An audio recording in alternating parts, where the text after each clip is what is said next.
So, good afternoon, friends. We start with paper 4 discussion. Half of the discussion of this paper has been already done by my friend Mr. Brajendra Singh. Rest half of the discussion I shall take for you. We start with case study section first, and we start with case study number 7.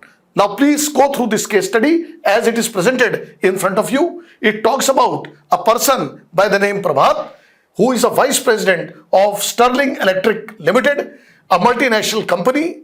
Prabhat, as mentioned in the case study, is under extreme pressure because of the financial commitments he has made.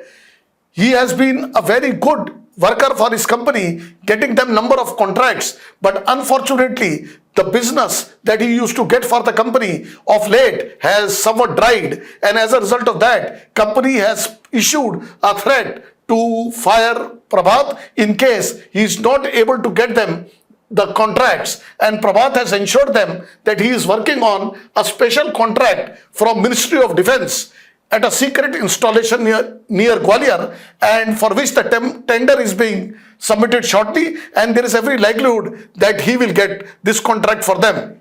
Interestingly, then a new development took place. The secretary of Prabhat informed that there is one Mr. Subhash Verma who was interested in the post of manager, and he has offered them that he can provide to them the bid details of the rival company by which they can outbid the rival company which is also striving for the same defense contract. This he is willing to do provided he is given the post of the manager, and thus he made Prabhat understand that this is a win-win situation for both of them. Now, in this question, there are 3 issues to be discussed. Number 1, discuss the ethical issues involved in the case. Critically examine the options Prabhat has in above situation and what would be the most appropriate for Prabhat and why. Now, what are the ethical issues? Now, the first ethical issue is whether one should trust someone who has betrayed the trust of his own employee. Whether one should trust someone who has betrayed the trust of his own employee. Now, the second issue is, should opportunism be allowed to prevail over integrity? And the third big ethical issue is how far it is correct to employ a person who has a track record of theft. How far is it correct to employ the person who has track record of theft? So there are 3 ethical issues, very big ethical issues. Number 1, whether one should trust someone who has betrayed the trust of his own employer. Number 2, should opportunism be allowed to prevail over integrity? And third, is it correct to employ someone who has the track record of theft? Now the second question is, critically examine the options available to Prabhat. Now, what are the options available to Prabhat? Option number 1, to use the stolen property to gain contract and thus save his skin. To save his skin by getting the contract using the stolen property. That is the first option available to Prabhat. Now, what is the second option available to Prabhat? It is this: not to have any association with a person of doubtful character and to strive to get contract through legitimate means. Not to have any association with a person of doubtful character and strive to obtain contract through legitimate and honest means. Now the third is to bring these developments to the notice of the top management, leaving the decision to them, but stating very clearly that a person of doubtful integrity should not be entertained and considered.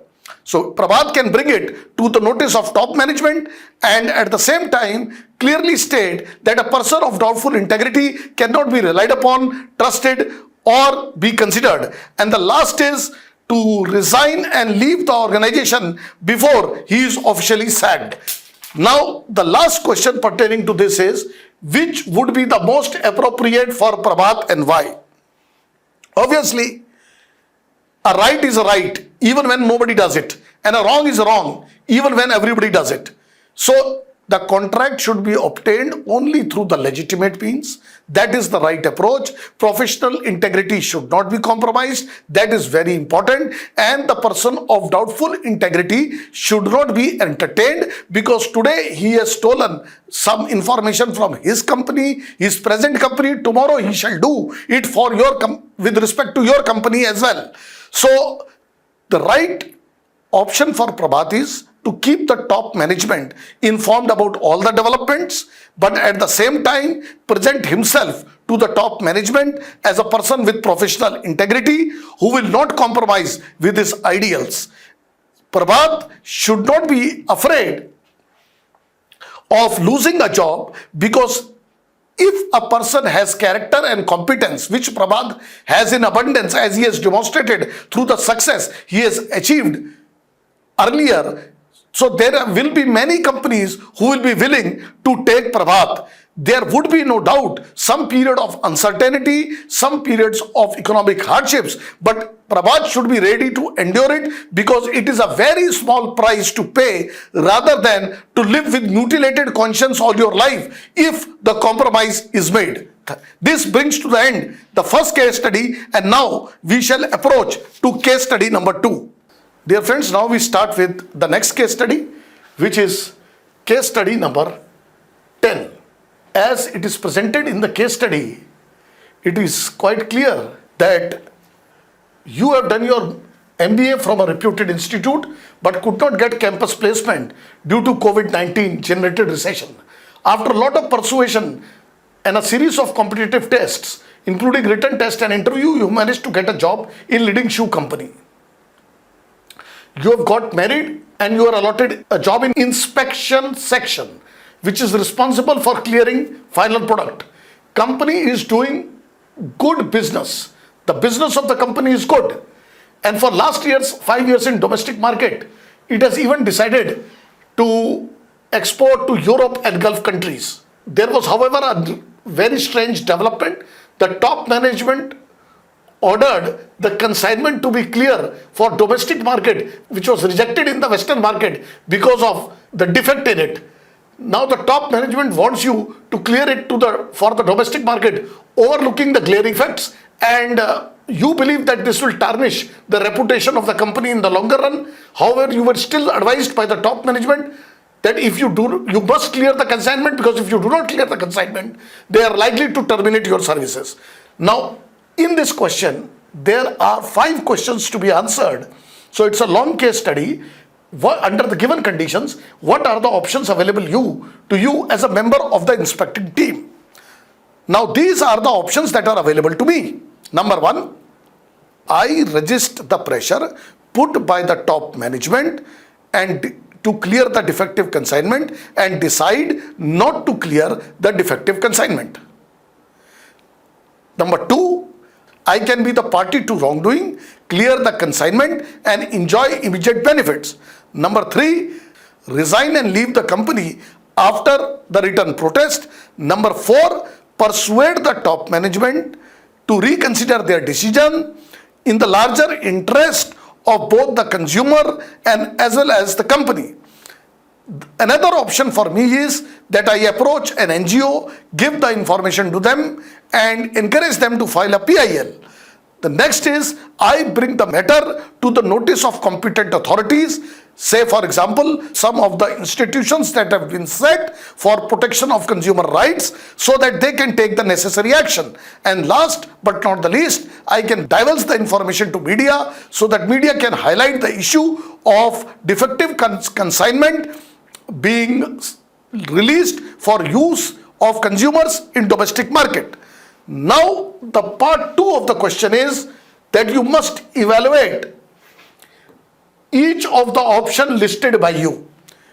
Evaluate each of the option listed by you. Now option number 1, where I resisted the pressure put by the top management and decide not to clear the consignment. The positive aspects of this is that I can live with a clear conscience. Another positive aspect is unethical business practices have been successfully registered by me. Third is I cannot be implicated of wrongdoing. Fourth is consumer interest stands protected. And fifth is, it reaffirms my position as an upright person.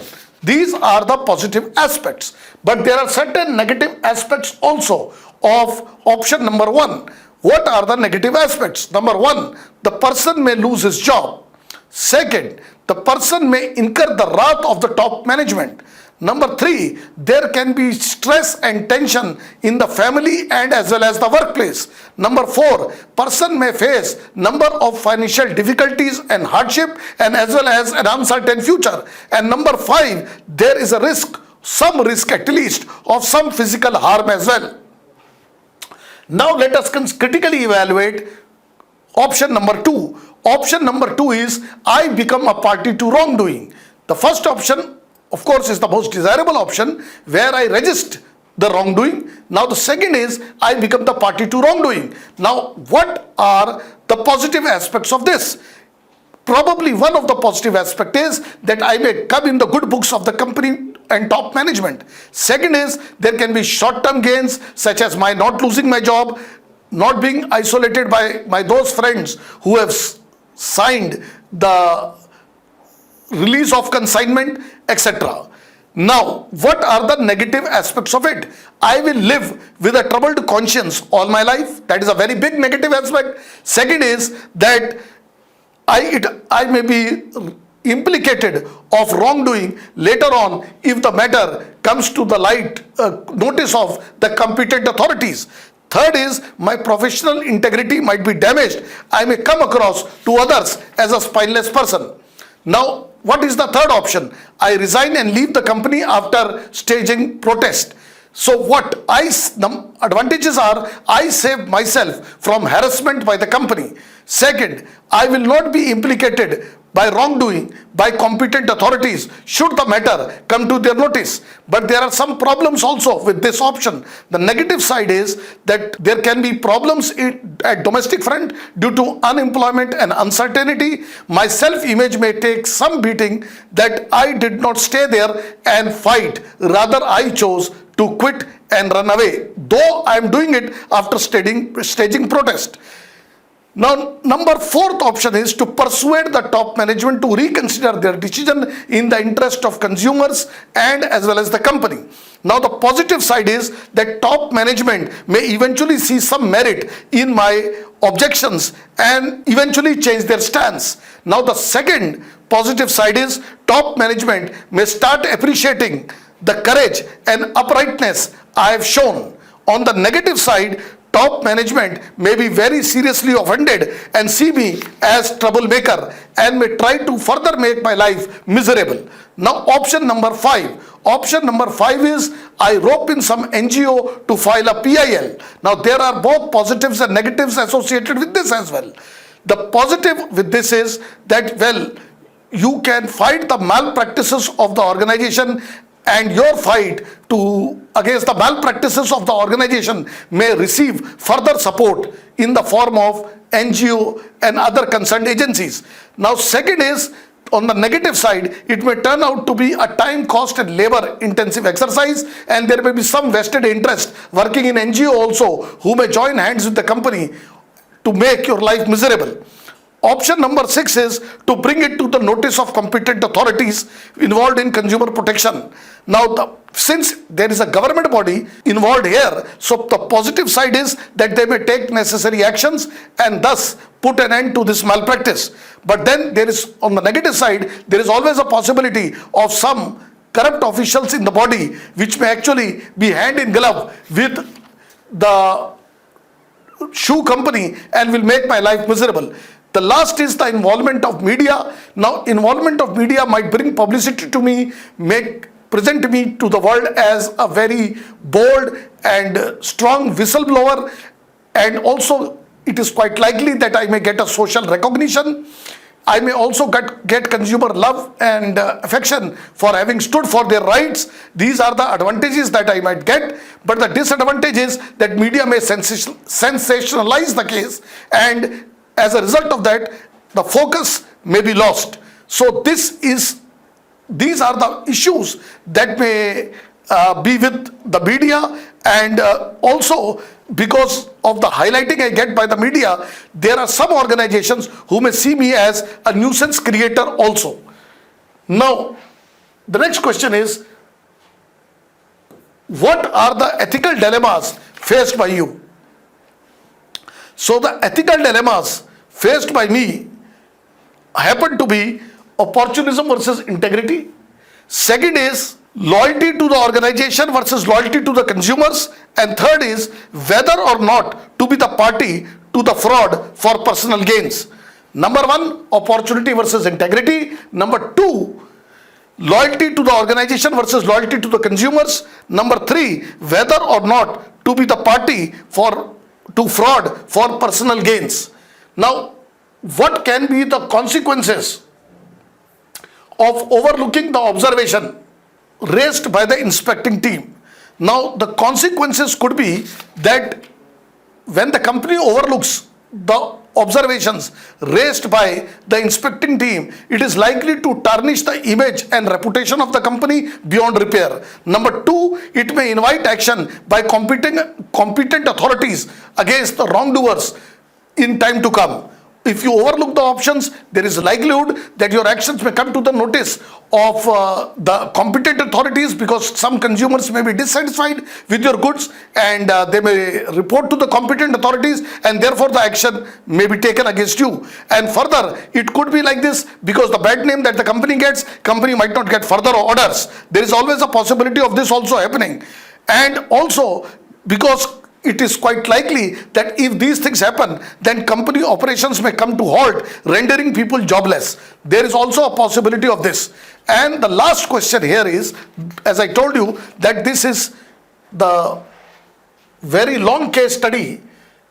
What option would you adopt and why? So the option I shall adopt is to use the grievance redressal system in the company to make my position known very clearly to the top management and reaffirm my position again and again. First, I will like to persuade them, but I will always maintain of my commitment not to sign in favor of defective consignment to be released. And third, if by chance I am pestered further, I may resign, giving a written protest, writing to the company about reasons for my resignation, citing my protest against the release of defective consignment, I may resign.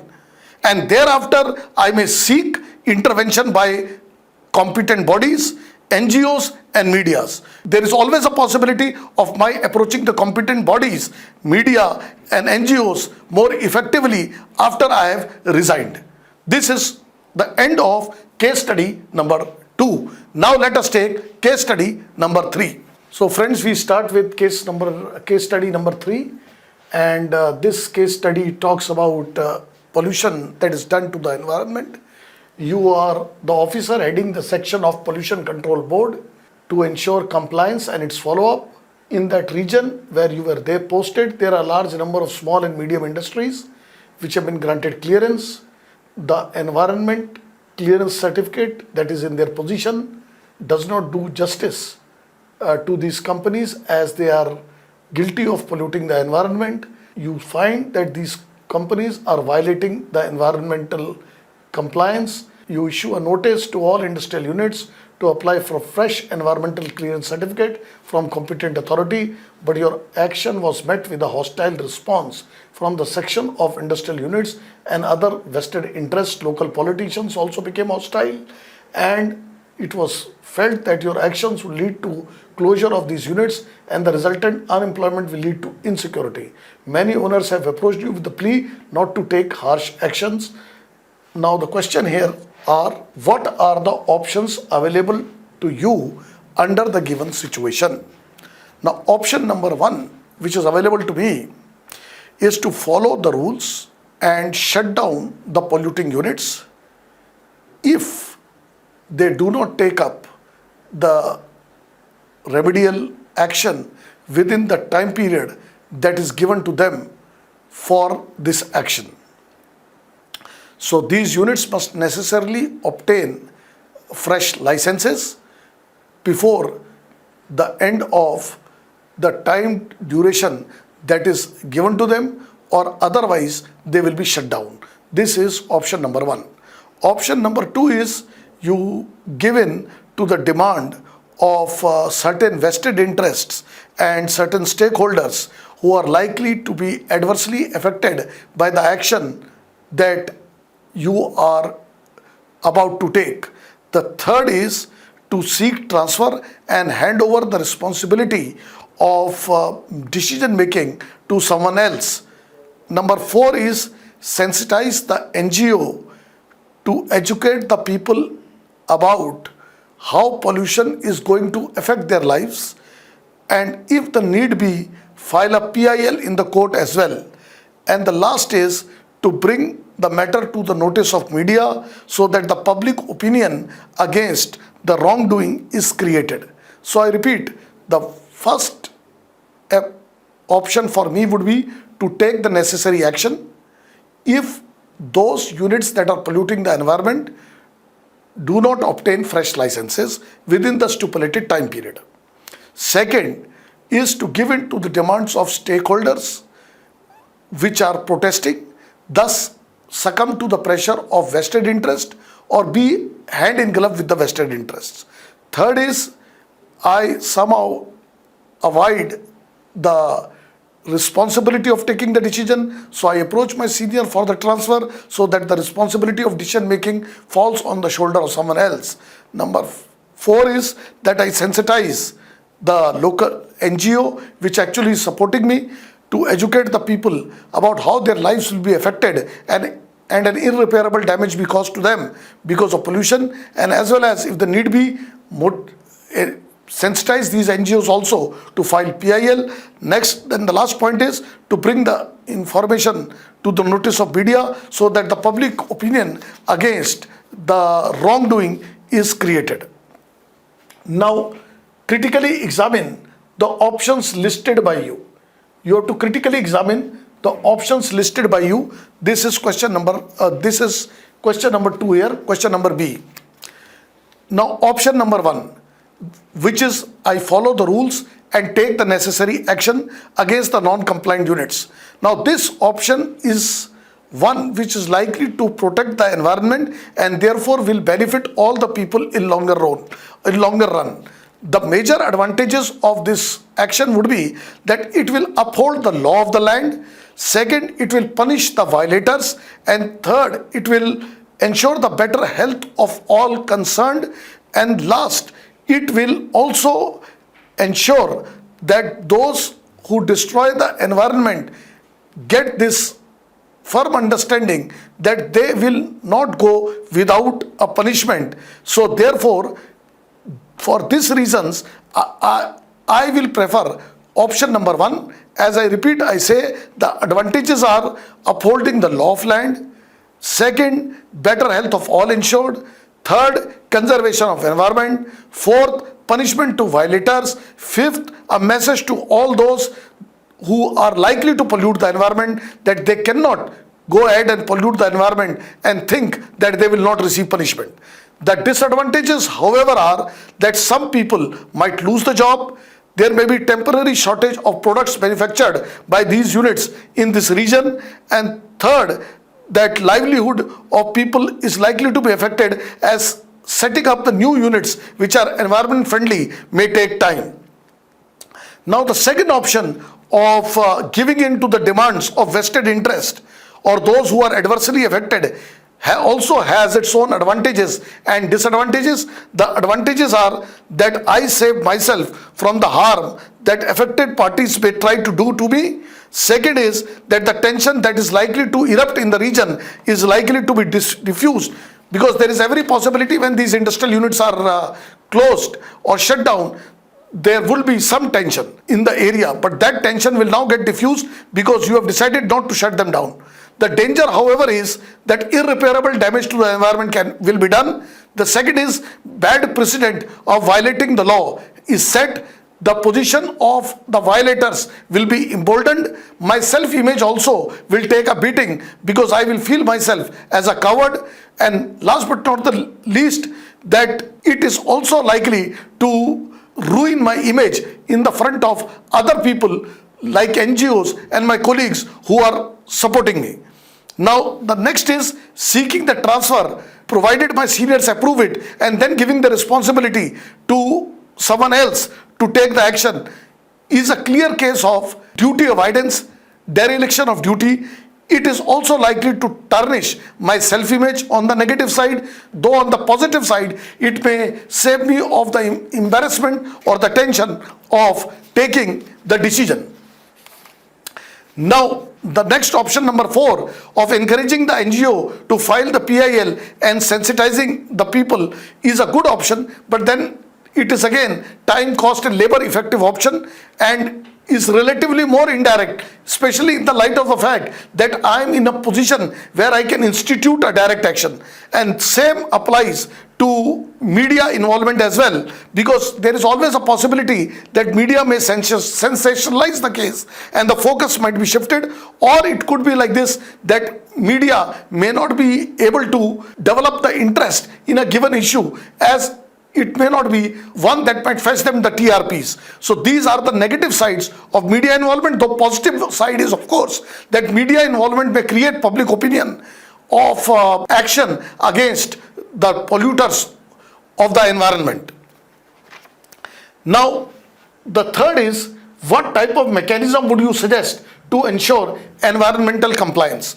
So I would suggest following things for better environmental compliance. Number 1, social impact assessment and environmental impact assessment must be done before the unit must be set up, and regular and independent environment audit must be done for the units which are already present.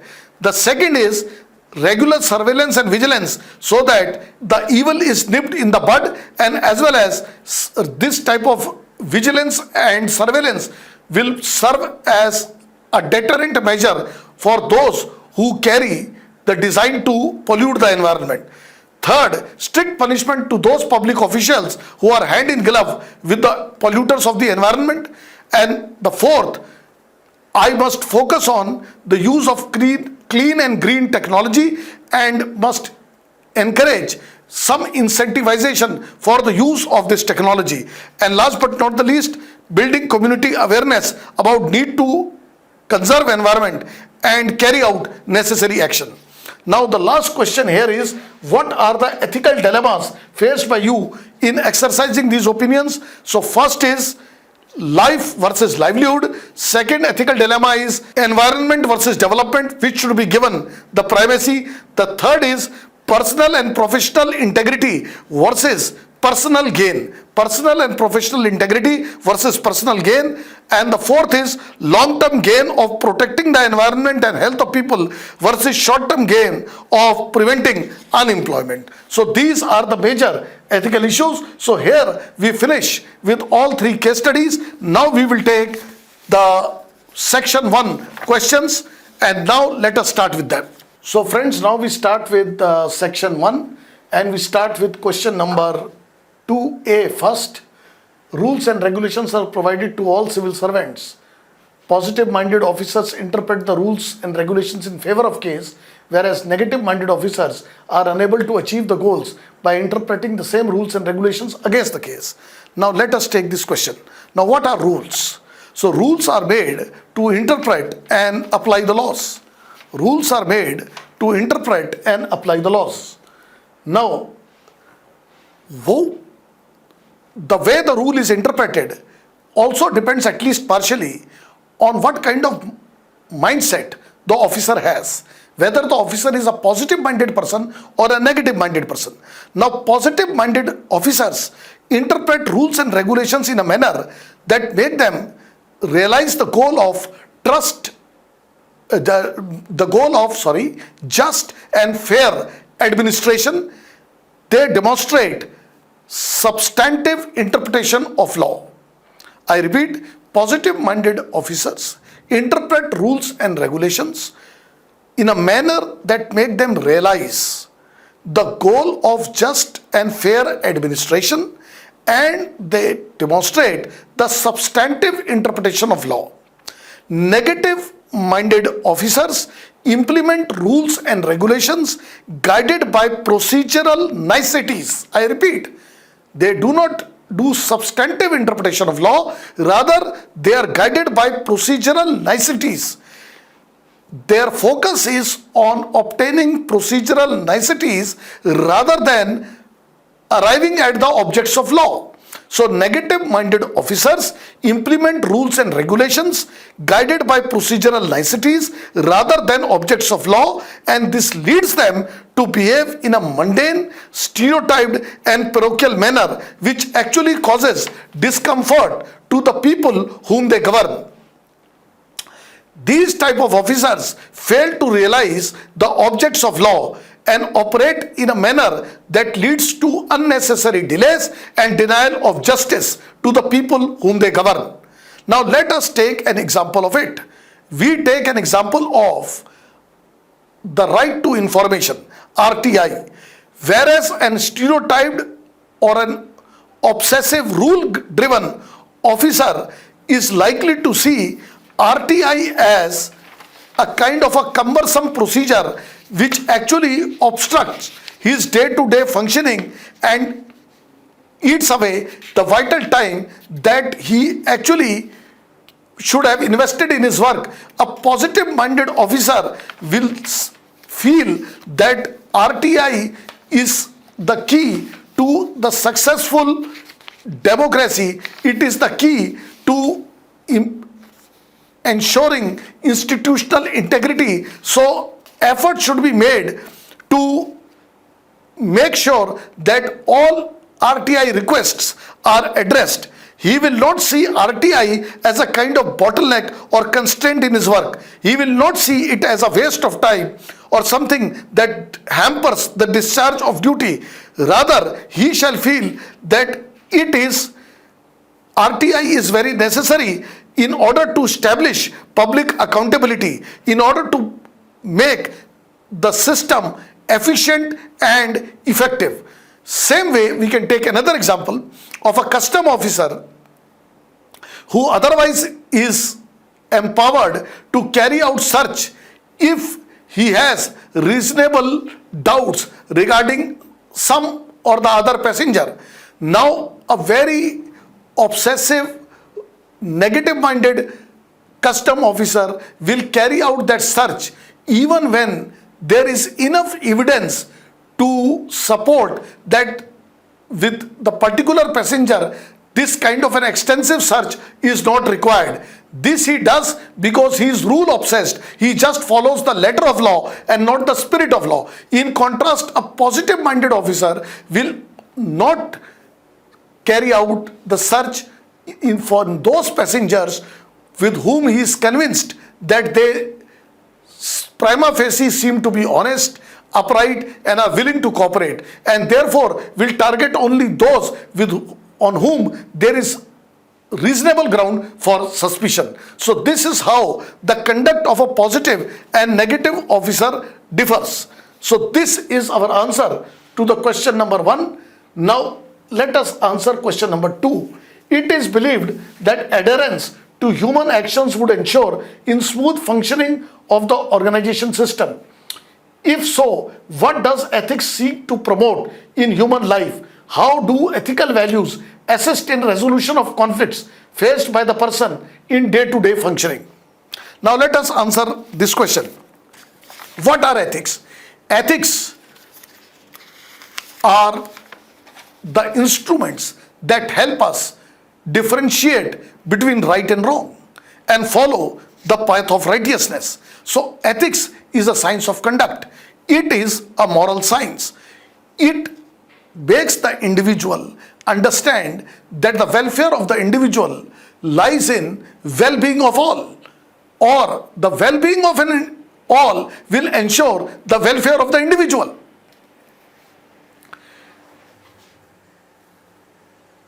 Now the next part of this question is,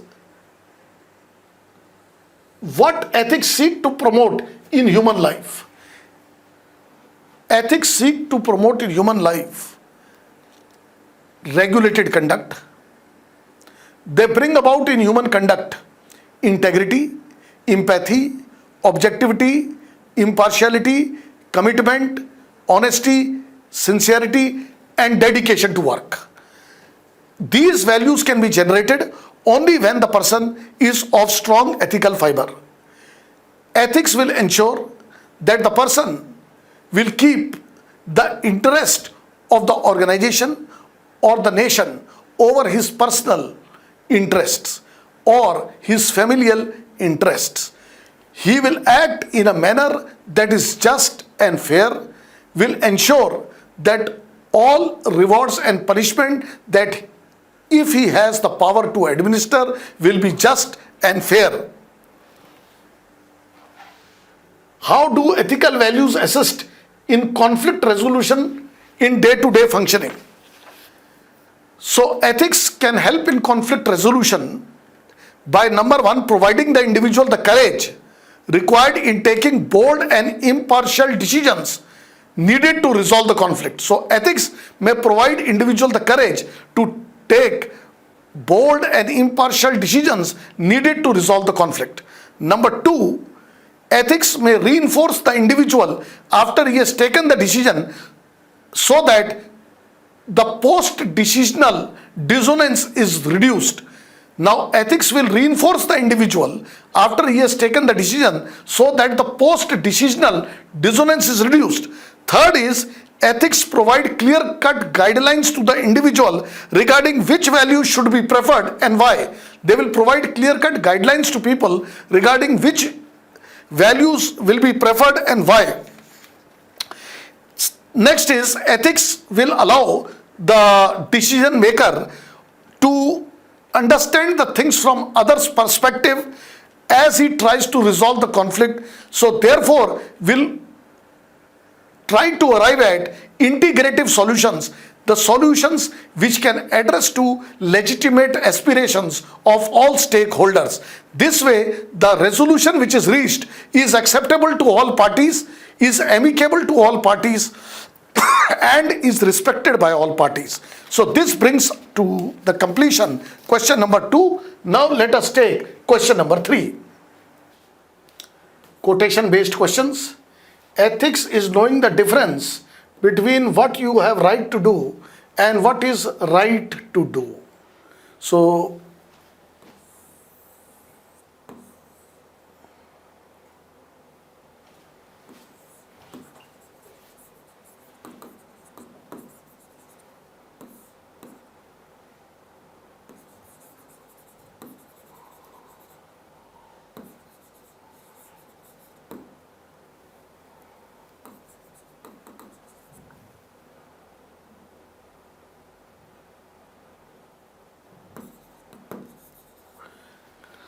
the bigger circle is the right thing to do and the smaller circle is what you have right to do. Very nice statement. When I say I have right to do, what is right to do and what I have right to do. Now, please understand like this, that in our constitution there is provision for fundamental rights, but even fundamental rights are subject to reasonable restrictions.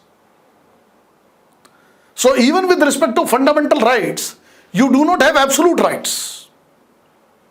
Some restraints have to be exercised, and this is very essential. Ethics help us to differentiate between right and wrong and follow the righteous path. This implies automatically that ethics will always guide us to the path that is likely to be of benefit to all. So when I say what you have right to do and what is right to do, please remember that not always it is like this, that what is the right thing to do is also what you have right to do. Let us take example of few illustrations. You have complete freedom to express your views on many sensitive issues.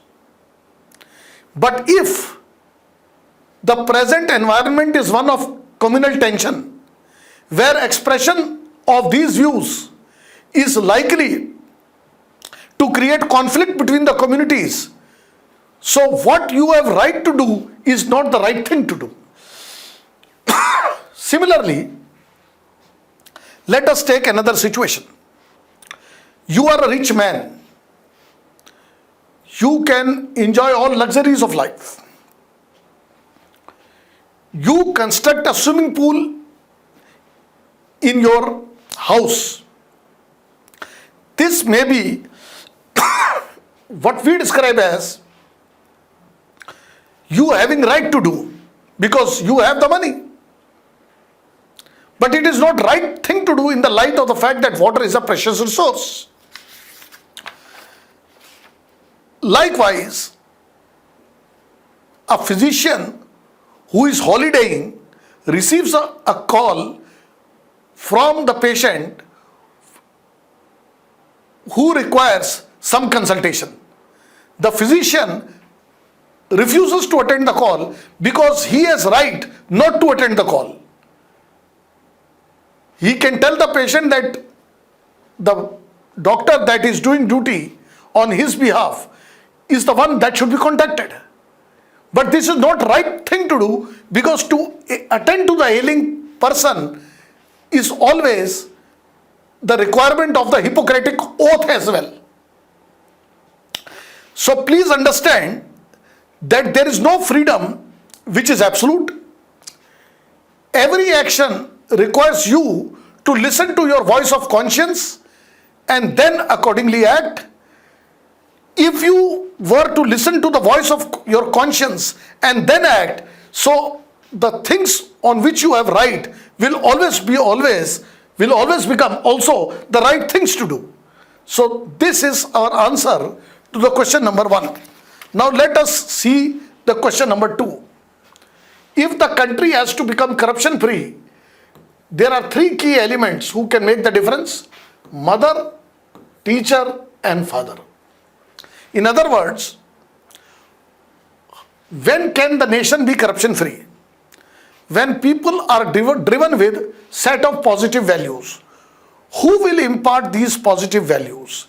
There are 2 institutions of socialization where these positive values are likely to be imparted most effectively. One is the family, which consists of father and mother, and second, that of school, in which the primary player is the teacher. So these are the agents which can impart children values that can make them positive minded, that can create in the nation of beautiful minds. What can parents do? Parents, through their just and fair reward and punishment, can develop in children right set of values. Parents, through their display of integrity in their behavior, can lead to similar value development in children. Parent can serve for their children ideal role model and thus develop positive values. So this way parents can inspire their children in many ways. Same, teachers' conduct both within and outside the classroom can play an important role in value development. Teachers' fairness in dealing with class students, his eagerness to help them overcome the difficulties in their lives, both academic and personal, can develop in children a set of positive values which can create beautiful mind and a corruption-free society. Now the third statement is by Dalai Lama ji, which says, judge your success by what you had to give up in order to get it. Please understand that every success demands price. Every success comes at a cost.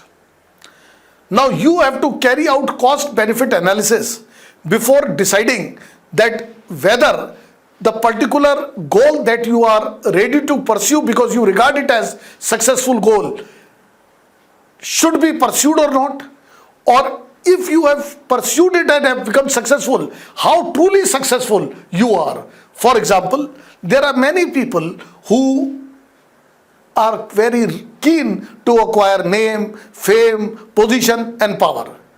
But for acquiring all this, they have to give up their basic values like honesty, integrity, commitment, etc. Now the question is Is that goal of money and power worth striving for? If it allows you to compromise with your conscience and thus live with a mutilated conscience all your life. Same way, many times for their professional growth and advancement, people ignore their family life. So they do not accord to their family as much importance as they accord to their profession. Eventually they become professionally very successful, but then the irony of this success is that there is no one near and dear available to share this success. So in other words, what Dalai Lama was hinting at was that we should have the right balance. Number one, ends are important. Number two, means to achieving those ends are also important, and there should be balance so that a lopsided development does not take place. So this brings to end question number 3, and now let us take up question number 4. So friends, now we start with question number 4, which in my opinion was a very long question because it asks you first about good governance, then briefly about e-governance, initiative taken, how they have helped the beneficiaries, and also illustrations.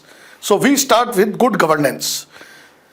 Now the World Bank has defined good governance as the manner in which the power is exercised in the management of countries' economic and social resources for development. I repeat, manner in which power is exercised in the management of countries' economic and social resources for development. So we can say that good governance refers to all kinds of institutional structures that provide good substantive outcome and legitimacy. All kinds of institutional structures that provide and promote good substantive outcomes and legitimacy. So this is good governance. Now good governance has certain features in it. What are these features? Number 1, it is participatory. Number 2, it is accountable. Number 3, it is consensus oriented. Number 4, it is transparent. Number 5, it is responsive. Number 6, there is rule of law. Number 7, it is efficient and effective. Number 8, it is equitable and inclusive. So this is about good governance. Mahatma Gandhi's version of Suraj is good governance. Now what is e-governance? E-governance is getting increasingly popular these days because it offers actually good governance. So e-governance or electronic governance is achieving the results of governance and carrying out government functions, carrying out functions of governance. I repeat, achieving the results of governance and carrying out functions of governance through information communication technology. This is called as e-governance. Then the question is recent initiatives of e-governance. What are the recent initiatives of e-governance? So there are a number of e-governance initiatives taken up under what is called as a Digital India scheme, which aims at creating a digitally empowered society and a knowledge economy. The aim is to create digitally enabled, digitally empowered society and knowledge economy. Now, there are a number of initiatives that have been taken, say for example, e-Kranti, which aims at delivering all government services electronically to the citizens. E-Kranti, which aims at delivering all government services electronically to the citizens. MyGov, it is a platform to build partnership between government and citizens. It brings about citizens' participation in governance. Number 3, Aadhaar enabled payment services, which empowers all financial and banking services for the people, which empower all people to enjoy financial and banking services available through Aadhaar. Likewise, there are CSC, which are common service centers spread across 6 lakh villages in India. They provide services like caste certificate, income certificate, etc. Likewise, there is a BHIM app, which is Bharat Interface for Money, Bharat interface with money, which makes payment transactions simple and easy using UPI. Likewise, there is Agri marketing app which keeps farmers abreast with crop prices and prevents them from carrying out distress sale. Now, these are the various apps, various programs that are being run by the government of India. And now the question is that how has it helped the beneficiaries?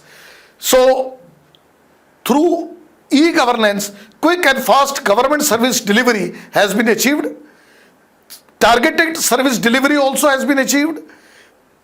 The participation of people in governance has been achieved. There is reduction in pilferages and operation of intermediaries has been reduced. Increased awareness of people regarding their rights and privileges.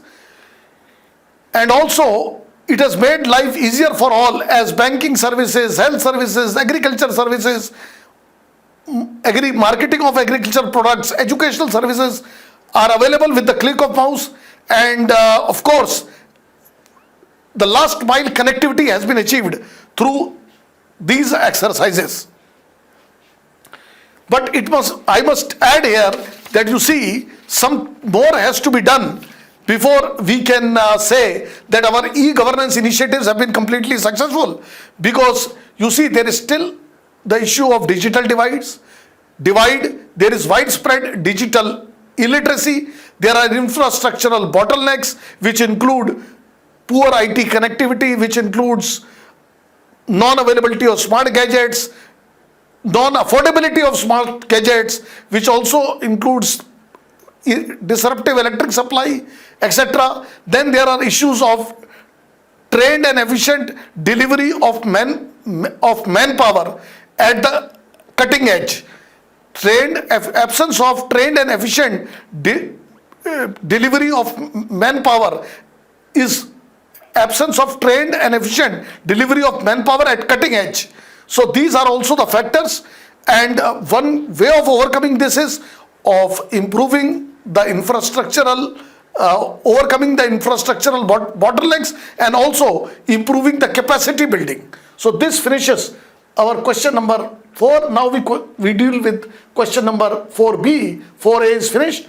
That please list the advantages and disadvantages of telemedicine, because it is talking about how online methodology is being used for the administration of telemedicine and what are the advantages and disadvantages of telemedicine for the beneficiaries. Now, as the name is quite clear, so telemedicine is nothing but distribution of health related services and information between the provider and the patient. So it is nothing but providing health related services and information through the use of information communication technology. Now the most fundamental question regarding telemedicine is quantity versus quality. Telemedicine has made it possible for expert services to be available to a large number of people. It has also resulted in better record keeping. It has resulted in better reminder giving and follow up. But then there is a crucial issue of quality, because the empathy and trust which develops in face-to-face contact that occurs in clinical settings is missing in online platforms. Health related issues which are addressed through online platforms, through expert advice given by doctor, do not have the kind of personal touch that the patient is looking for. There are some other issues as well. For example, inability of the doctor to conduct physical examination in person. That facility is not available. Number 2, there can be issues relating to invasion of privacy and confidentiality of data. Number 3, there is a very big issue of absence of emotional connect between the physician and the patient, and the patient cannot muster the courage to share some private information with the physician when the delivery is online. And also many times physician is not able to take advantage of the understanding of context in order to provide solution to the patient, and individual differences many times therefore happen to be ignored. Online technologies, health related services online many times operate on the idea that one size fits all, and this can be very counterproductive and as well as dangerous. And also we must add here that, well, because of the issues of digital divide, not all people can have access to the online health services that are being provided, and also not all patients or situations are appropriate for telemedicine. For example, old patients with hearing problem, with physical problems like poor eyesight, etc., may not be able to make use of telemedicines. And last but not the least, there is a possibility of misunderstanding developing because of communication barriers or the psychological barriers that may be created between the physician and the patient through the information that is given via online platform. But one thing which must be added at this juncture is that online platforms for providing health related services cannot supplant the one-to-one services that are provided in the clinical settings. However, they can supplement and complement the healthcare services that are provided in the clinics through face-to-face contact. Thank you very much.